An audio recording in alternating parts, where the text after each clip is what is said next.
Welcome to రాజనీతి. Delhi assembly ఎన్నికల్లో Aam Aadmi party ఓటమి ఊహించిందే. 2015లో జరిగిన ఢిల్లీ అసెంబ్లీ ఎన్నికల్లో తారాజువ్వలాగా నింగికెగిసిన ఆమ్ ఆద్మీ పార్టీ ఇప్పుడు కుప్పకూలిపోయింది.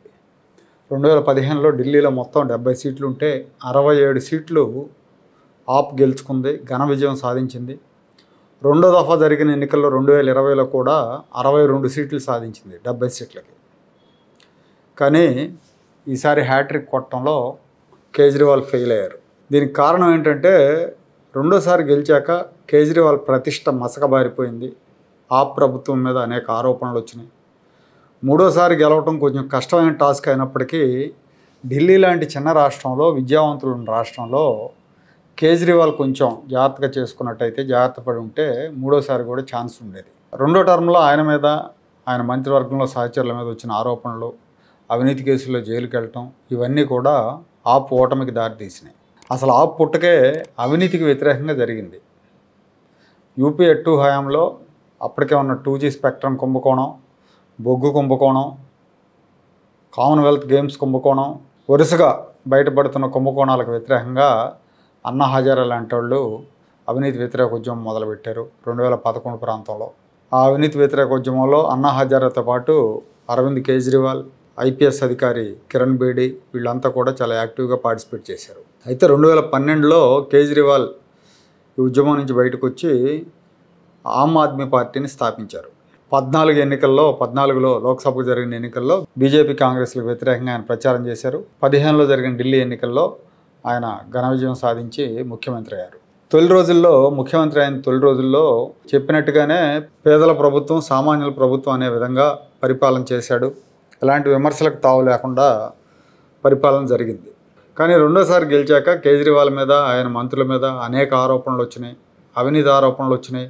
కేసీఆర్ కుమార్తె కల్వకుంట్ల కవిత రింగ్ లీడర్గా జరిగిన ఈ మద్యం కుంభకోణంలో కేజ్రీవాల్కు ముడుపులు ముట్టినాయని చెప్పి ఆయన మీద కేసులు నమోదు చేసింది ఈడీ. జైలు పాలయ్యాడు. ఏ అవినీతికి వ్యతిరేకంగా అయితే పోరాటం చేస్తూ పైకి వచ్చాడో అదే అవినీతి ఊబిలో చిక్కుకుపోయి తన ప్రతిష్టను దిగజార్చుకున్నారు కేజ్రీవాల్. మొదటిసారి గెలిచినప్పుడు డబుల్ బెడ్రూమ్ ఫ్లాట్లో ఉన్నారు ఆయన. కానీ రెండోసారి గెలిచాక 33 కోట్లతో పెద్ద బంగళా నిర్మించుకున్నారు ఢిల్లీలో.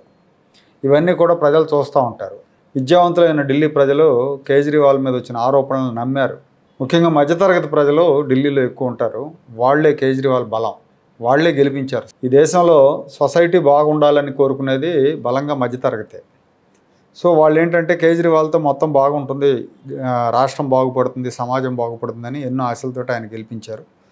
మొదటి విడత పెద్దగా వ్యతిరేకత రాకుండా పరిపాలన చేశాడు. కానీ రెండో విడతలో పూర్తిగా వాళ్ళ ఆశలు వమ్ము చేశారు కేజ్రీవాల్.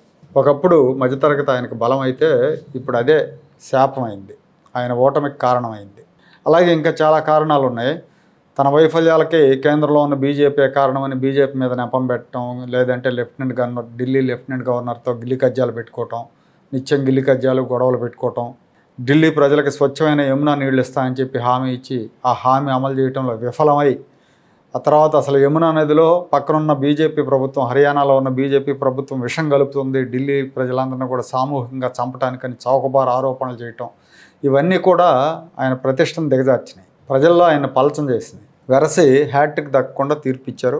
స్వయంగా ఆయన కూడా ఓడిపోయారు, ఎమ్మెల్యేగా కూడా గెలవలేకపోయారు. ఇప్పుడు ఈ తీర్పు ఆప్కు మరణ శాసనమే అన్న అభిప్రాయం రాజకీయ వర్గాల్లో వినిపిస్తోంది.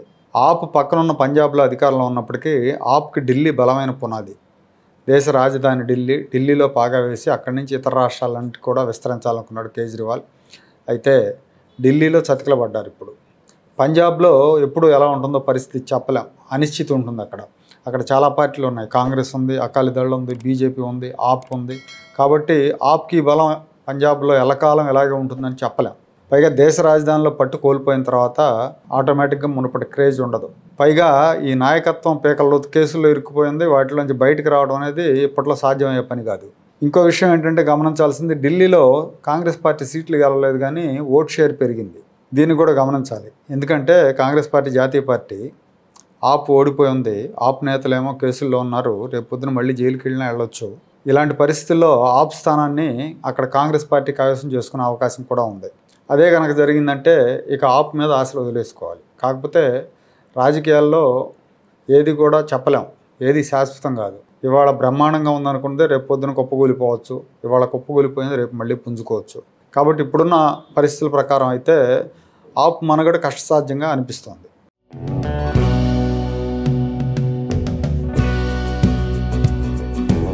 Like, share and subscribe to Rajaniti channel.